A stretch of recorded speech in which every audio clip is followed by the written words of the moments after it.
Pro Group Management. Workers' comp that works for you.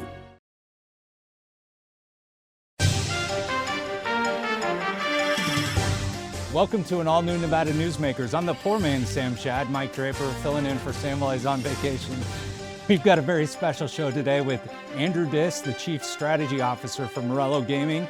We'll be talking about tourism, hospitality, and the brand new GSR Arena project. So make sure to stay tuned.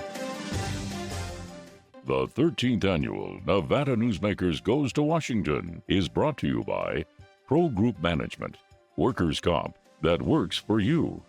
NV Energy proudly serves Nevada, providing electricity to 2.4 million electric customers. The Nevada Mining Association, mining a better future for Nevada. Silver State Government Relations, we know Nevada, so you don't have to. And University Medical Center of Southern Nevada, offering the highest level of care in Nevada. No tricks, just treats at the Carson Valley Inn during the $100,000 Monster Pirate Treasure giveaways. Thousands in cash and free play giveaways every week. A monstrous $25,000 in guaranteed grand prize giveaways. Don't ghost these giveaways. Halloween awaits at the Carson Valley Inn. A power line is more than a power line. It's maintaining the bottom line for small businesses. It's keeping the assembly line moving for our workforce. For our brightest minds, it's meeting a deadline. It's on the front line with our heroes. And on the sidelines of the biggest games. It's a direct line to our loved ones. And it's a lifeline for the most vulnerable. There's a lot on the line. Meet Nevada Health Link, Nevada's official health insurance marketplace. Your link to savings, selection, free assistance, and name brand health insurance, where 90% of enrollees lower the cost of their monthly premium. Everyone deserves access to quality health coverage, no matter your income or family size. Visit NevadaHealthLink.com. A few minutes could save you hundreds of dollars per month. Nevada Health Link. Our plans are made for your plans. This is Nevada Newsmakers with host Sam Shad, a no-holds-barred political forum. Now, from the Nevada Newsmakers broadcast headquarters, here is Sam Shad. Welcome to an all-new Nevada Newsmakers. My name is Mike Draper. I'm guest hosting for Sam Shad today. We've got a very special guest, the Chief Strategy Officer for the Meruelo Gaming Group, Andrew Diss. Andrew's got some exciting stuff going on, and we wanted to catch up. How's everything going? Well, it's an exciting time over at GSR, Mike. If anybody has driven by on the freeway lately, you've noticed that we have officially started pushing dirt on the new arena project. Let's lead with the big one right now. So, Andrew, a couple of years ago, you guys announced the arena project, and now getting ready to get fully underway. Why don't you tell us a little bit about where things stand? Yeah, so as I mentioned, we started pushing dirt recently. If you go by, we have a long row of dump trucks constantly coming and going, backhoe filling it up. We're doing a ceremonial groundbreaking for the public coming up, and we're going to have the university there, our partners at the city. It's going to be a good celebration for a long road to get where we are. And the grand opening of the arena is still scheduled to be in 2027? That's right. It'll be fall of 2027. It's about a 2-year build on the arena. The parking garage will be built simultaneously along with the arena. That's a year-ish build on that. We're building the biggest parking garage in the city. The arena seems to get all the attention, but we're going to be building an 8-story garage, speed ramps, so we can get guests in and out of there quickly. When the Wolfpack is coming off a big basketball victory, the last thing you want is to get stuck in a parking garage. So we've designed it to be friendly to all the locals that are going to be coming and going. And once we get that garage open, we will start on further development of the property. So tell me, how do you see this arena transforming Reno's identity? And not just as a gaming hub, but as a sports and entertainment hub? Is Reno ready for something like this? Absolutely. We put in a lot of work on the front end before we settled on actually building it. And what you're seeing today is, what you've been seeing it for a while now, is the gaming industry is really gravitating towards events and amenities that are not strictly gaming related. And building a 10,000 plus seat arena, it fills a sweet spot in the market for concerts that a lot of these touring groups are looking for. In the Grand Theater, we can get 3,000 people all in. But then if you go to Sacramento with the Golden One Center, you're at about 18,000. You need kind of that mid-range, that 10,000. But the other thing that it does is it gives you that flexibility. So in addition to the concerts and entertainment, we have the partnership with Nevada Basketball.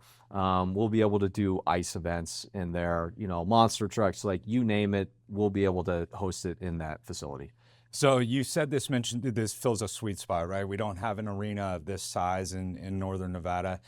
And you also mentioned that from a standpoint of trying to build out amenities that support gaming or in addition to gaming, it seems like Las Vegas figured this out a long time ago. We've heard everything from, I've read online, everything from Taylor Swift coming to the arena to, professional sports teams coming to the arena. Obviously, there's a lot of excitement about it. What kind of social and economic impact do you think the arena will have on Northern Nevada? So I think it's going to be tremendous. And you're starting to see, I think, that realization dawn on a lot of people, from the RSCVA to the other hotel operators. Keep in mind, we only have 2,000 rooms at the GSR, and we're building a facility that's over 10,000 seats. So we are going to fill rooms at the other properties in town, and they don't have to spend a penny. So this is a win-win for the region. In addition to the concerts and Nevada Basketball, this has been designed to attract and host NCAA first and second round tournament games. And the economic impact of a sporting event like that, with all the fan bases coming to Reno, and the NCAA loves a destination like Reno because we have that hotel room inventory. We know how to host big groups here. And it's something that we are going to get benefits at GSR, but so is the rest of the city.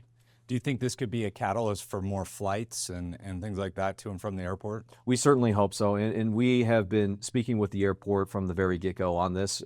You see, they are undergoing their transformation right now. They are modernizing. They are building a new parking and rental car facility.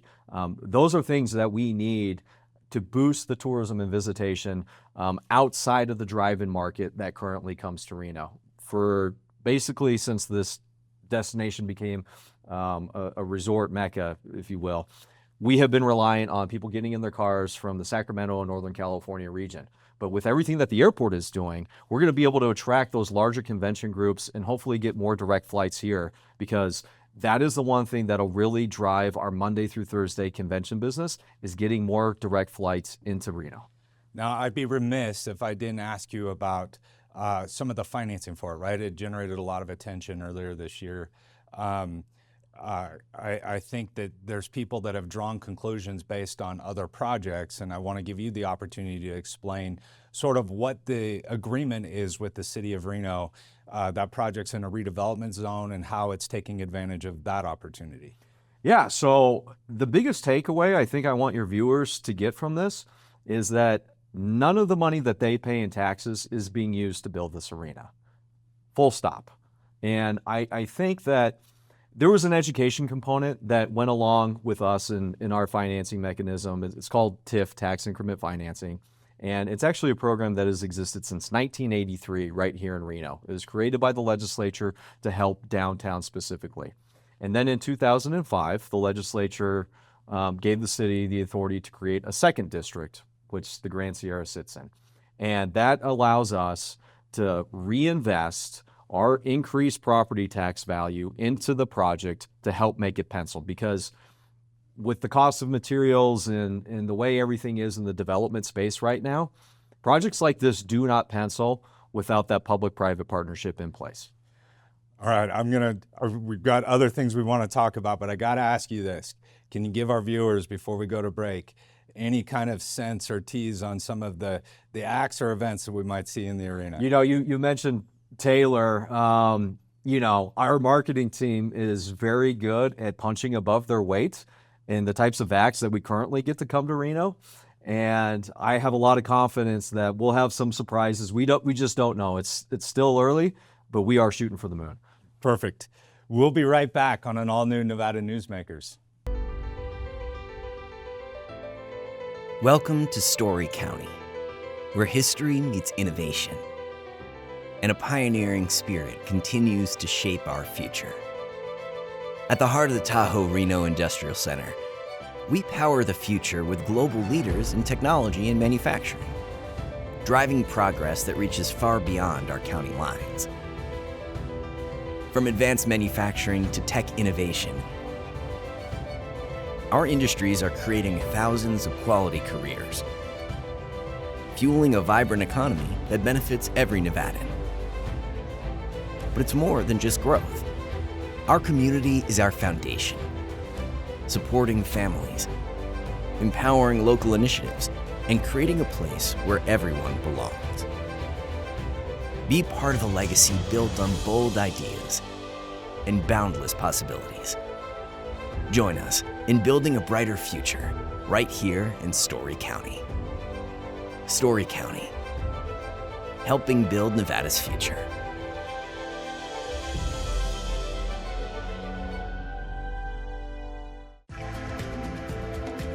Save money and take transit. Did you know you can ride the bus all day for less than what it would cost you for a gallon of gas? Plan your trip now by going to rtcwashoe.com. The trucking industry is the most resilient link in the supply chain, moving 95% of our freight in the Silver State. And while essential, the road isn't always smooth. Supply chain disruptions, rising fuel costs, and unrealistic rules and laws that hamper our ability to serve our customers and country. Our prosperity and every sector of the economy, manufacturing, mining, medicine, and food from farm to table, is tied to trucks. There's nothing without trucking. Hit the road in style during the $150,000 Roads to Riches giveaways at Tamarack Casino. Win up to $5,000 every week and a top prize of a 2026 Chevy Traverse or $40,000 in cash. It's the $150,000 Roads to Riches giveaways at Tamarack Casino. This is Nevada Newsmakers. Welcome back to an all-new Nevada Newsmakers. Filling in for Sam Shad, I'm Mike Draper. Our guest today is Andrew Diss, the Chief Strategy Officer from Meruelo Gaming Group. Andrew, let's shift gears to Southern Nevada for a moment. So it's been well documented that tourism's seen a bit of a decline this year. What are you seeing in terms of tourism numbers at the Sahara and across the Strip? So we were hopeful that it was just a bump. And it seems like it has endured basically from January until now. The LVCVA just came out with updated numbers, and visitation numbers are down overall. Spend is down slightly, not as much as the visitation numbers are down though. So I take a little bit of solace in the fact that, you know, the people who are still coming to Vegas, that they are continuing to spend, but when you have that overall drop in visitation, you do start to feel it. And I've read several different articles that they try to pinpoint one thing or another. And it's not one thing. It's a combination of everything, right? The overall economic mood in the country, I think people are feeling a little tighter with their money, a little more unsure of the general health of the economy. So that has an impact on visitation to Vegas. The stuff that you're seeing, you see comments about Canada being the 51st state and in immigration out of Mexico and some of the national rhetoric around two countries that have high visitation numbers to Las Vegas. That also is not helpful, and it has an impact. And then if you remember coming out of COVID, when Nevada lifted the lockdowns and we saw tremendous visitation coming in from California in particular, where they were still under a lot of COVID restrictions, we all did very well during that period of time. And it also coincided with when a lot of the union contracts had to be renegotiated with all the properties. And so you saw record union contracts that were signed, and we have to take care of our people, but that comes with a cost, and you have to pay for that somehow. And so I do think that is reflected in some of the increased costs that you have seen for people visiting Vegas, and they are feeling that. And in combination with all these other factors, I think that is what is contributing to the decline in visitorship. It seems like it has plateaued. It's, you know, between 7 and 10%, depending on which month it is. But if we don't see it going down any further, we're hopeful that it'll start to turn around with the convention season about to ramp up in Vegas and some of the big shows that have already pre-booked in advance, and to drive visitation now that we're coming out of the slower summer months.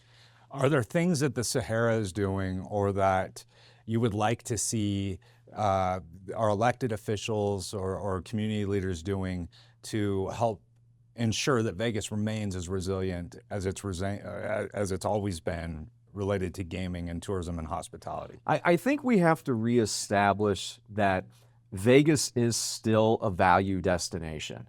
It might cost a little more to take in certain events, but getting a luxury hotel room on the Las Vegas Boulevard is still dramatically cheaper than it is if you are in New York or San Francisco or any other destination in this country. There is still a lot of value to be had, and we have to reinforce that to visitors across the country who are contemplating coming. One of the things that we did at Sahara back in the spring was we dropped our resort fee, and we have not had a resort fee all summer long. And recently you've started to see a lot of the other properties tap into that and drop that, because it's another one of those things that goes into the psyche of somebody when they're booking a room and then they have a resort fee on top of it. It just goes back into that conversation about value and what people are getting for their money. Yeah, there's been a lot of attention about, recently about some of the fees, the resort fees and some of the other fees that go into it. But I think what does get lost, especially as we've leaned into sort of the excess and the glamorous part of Las Vegas for a long time, is the value that you mentioned. It's great to hear you mention that compared to a lot of other destinations, Vegas is still a very comparable market, if not a better deal than a lot of markets, and you get more. You get more, and you get something that you can't get anywhere else. I just saw the Eagles at the Sphere a couple weekends ago. If you haven't been, go. Wizard of Oz, again, they are selling out every show there, and it's really that 4D experience. It's football season. You can take in a Raider game. The night season is kicking off. The amount of attractions and events that you can go to within basically a mile and a half of each other, and how easy it is to get from place to place in Vegas, there's nothing like it. There's no other destination in the world like it. Yep. Well, so that brings me to my next question. As there's markets all over the country contemplating gaming, New York, Texas, certainly many other markets. Do you think Vegas is at risk of being outpaced by some of these newer markets? That's a very good question. As you mentioned, New York is coming towards the end of their licensing process. They've already said that they are going to allow 3 new licenses in downstate New York. What that means is basically the New York City area. This process has been going on for a couple of years. You have seen some of the big Nevada companies pull out of their bids for a myriad of reasons, but Wynn and Sands are 2 big examples of that. But by September 30th, so as we air this next week, you're going to have the local review boards are looking at all the bids, and they're going to go to the governor and this other committee that was created and say the local community for this area that a casino is being proposed is either okay or we're not okay with this proposal.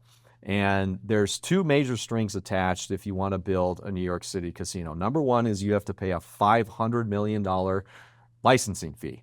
And then the other one is you have to invest at least $500 million in capital to building the new resort. So that puts you at $1 billion right off the bat. It kind of thins the herd of people who have the wherewithal to do a project like that. The owner of the Mets, Steve Cohen, he wants to build one right next to Citi Field. MGM Resorts already has a facility there. Resorts World already has a facility right outside. And you might see at least 2 Nevada companies take 2 out of those 3 licenses. So we're watching that very closely. I think, and I'd be curious what your opinion is. We have about a minute before break, but I think one of the things for Vegas is Vegas was built around hospitality, and it's created some of its own challenges doing that as it's grown and become much more suburban and things like that. But Vegas was built around hospitality, and at its center is hospitality. Those other markets were built, and then trying to add hospitality into that, it sort of gets diluted.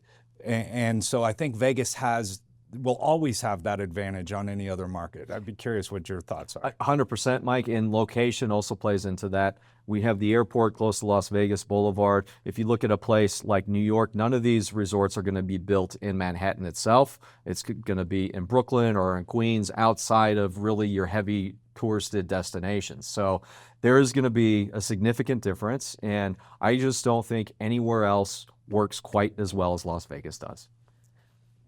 We'll be back to finish up this all-new episode of Nevada Newsmakers. Welcome to the Ahern Boutique Hotel, where luxury and warmth come together in the heart of Las Vegas. We take pride in offering a one-of-a-kind experience for both locals and tourists. Join us for handcrafted cocktails and an unforgettable experience. Joel's Chop House, the perfect place to savor views of the Las Vegas Strip. Satisfy your cravings at the Ahern Chocolate Shop. No smoking, no resort fees, and the parking is always free. The Ahern Luxury Boutique Hotel is your home away from home.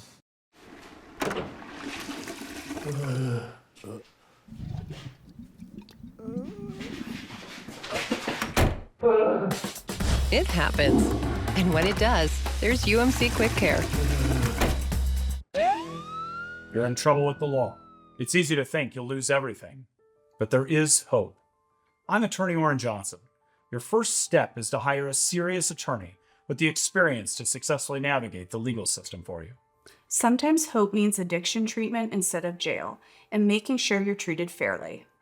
Sometimes hope means fearless trial attorneys will stand up to the government when they get it wrong. Call or text Orrin Johnson Law. We'll make a plan. You'll take back your life. Pro Group Management offers workers' comp services to a growing number of industries. As businesses grow and change with the times, the need for a solid workers' comp program must be flexible and up to date. The evolving nature of regulations can make staying ahead of complex tasks challenging. But Pro Group Management simplifies the work so your industry can move forward and succeed. Pro Group Management, workers' comp that works for you. This is Nevada Newsmakers. Welcome back to an all-new Nevada Newsmakers. Filling in for Sam Shad, I'm Mike Draper. My guest today is Andrew Diss, the Chief Strategy Officer for Meruelo Gaming Group. Andrew, as we close out our show, I'm curious to kind of a 30,000-foot view from you. One of the questions, how do you see gaming policy evolving in Nevada? Are there reforms or regulations you'd like to see adjusted to support long-term growth, to encourage the gaming industry to continue to reinvest, to continue to add amenities? Are there things that the community or the state can be doing to help with that? You know, one of the nice things about gaming in Nevada is we already have the best climate for our business to succeed anywhere. And I think the state has realized that basically since we came into existence, where we employ the most people, we pay the most taxes. There's a reason we have a lot of retirees and people moving to this state, because we have no state income tax, and that is directly because of the economic impact that gaming has on this state. And you know, there's probably little things here and there. We talked about tax increment financing earlier. Reno in particular is a market that can benefit from that. Just look at downtown Reno. It needs a lot of investment. The closure of Harrah's years ago has kind of left a black hole in the middle of downtown that I'm glad to see a new group has come in that I think is for real. And they have a good track record out of Boise doing some things. But, you know, the rest of downtown could benefit from a tax increment financing if they are serious about doing some transformational development and bring more people downtown. But overall, Mike, I think we're actually okay. But as long as our political climate remains as it is here in this state, I think we'll be able to fend off challenges from New York, like we talked about, from the Middle East. You see Wynn is building their new resort at Al Marjan, and we're probably going to see some other licenses put in for the Middle East. MGM is going to be doing what appears to be a $10 billion development in Osaka, Japan. And so it's really becoming international. But again, those are individual resorts where you don't have the concentration like we do here in Nevada. So I'm going to ask you this last question. I think we've talked about there's a lot of exciting stuff happening, even as we discuss maybe some of the challenges with tourism in Nevada right now. And you've got a front row seat to kind of some of the biggest hospitality, gaming, entertainment projects in the state. What excites you most about Nevada's future? You know, it's that change is constant here. We are always reinventing ourselves in our industry, and we have to. We see the increased competition from next door in California. You know, it wasn't until 2000 that tribal gaming got legalized over there. And so we have always had to up the ante and respond to challenges. And we've been very good at that. And, you know, with the Sphere we talked about, that's a great example of it. There's nothing else like that in the world. But the concentration of sporting events and teams in Las Vegas, but also the continued growth of the locals market. It's every segment is we have something to offer. You know, Wynn usually caters to that high-end market.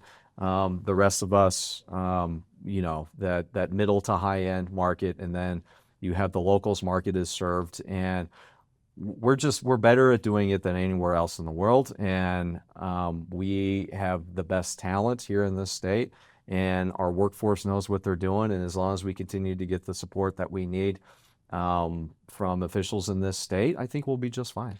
Yeah, I think the fact that our gaming industry has a pretty long track record of never resting on its laurels and continuing to push the limit on what we can do and offer in the state is it's a pretty big advantage. That's right, absolutely. Well, we appreciate you joining us today.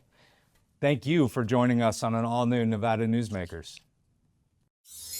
Imagine a magical garden that feeds Carson City's hungry and homeless, teaches our high school students agriculture, creates hanging floral displays to beautify downtown, and yet charges nothing. It's not magic. It's the Greenhouse Project. It's real, it's growing, and it needs your help. Go online to carsоncitygreenhouse.org so together we can grow it forward. Each day, the Children's Advocacy Alliance partners with leaders, legislators, and families across Nevada to improve children's health, education, economic well-being, and safety. We recognize Nevada will be no better than the state of its children.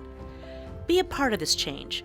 Be a supporter of the Children's Advocacy Alliance. For more information, go to caanv.org. The Nevada Builders Alliance has been protecting the interests of the construction industry for over 50 years. Our programs save members thousands of dollars every year and allow them to provide much-needed benefits to their employees. Our industry also allows Nevada to grow. If you're thinking about a career in the construction industry, reach out. And if you haven't thought of a career in construction, what are you waiting for? We are the Nevada Builders Alliance. The 13th annual Nevada Newsmakers Goes to Washington is brought to you by Pro Group Management, workers' comp that works for you. NV Energy proudly serves Nevada, providing electricity to 2.4 million electric customers. The Nevada Mining Association, mining a better future for Nevada. Silver State Government Relations, we know Nevada, so you don't have to. And University Medical Center of Southern Nevada, offering the highest level of care in Nevada. Thank you for watching and listening to today's Nevada Newsmakers. We'll see you on the next one.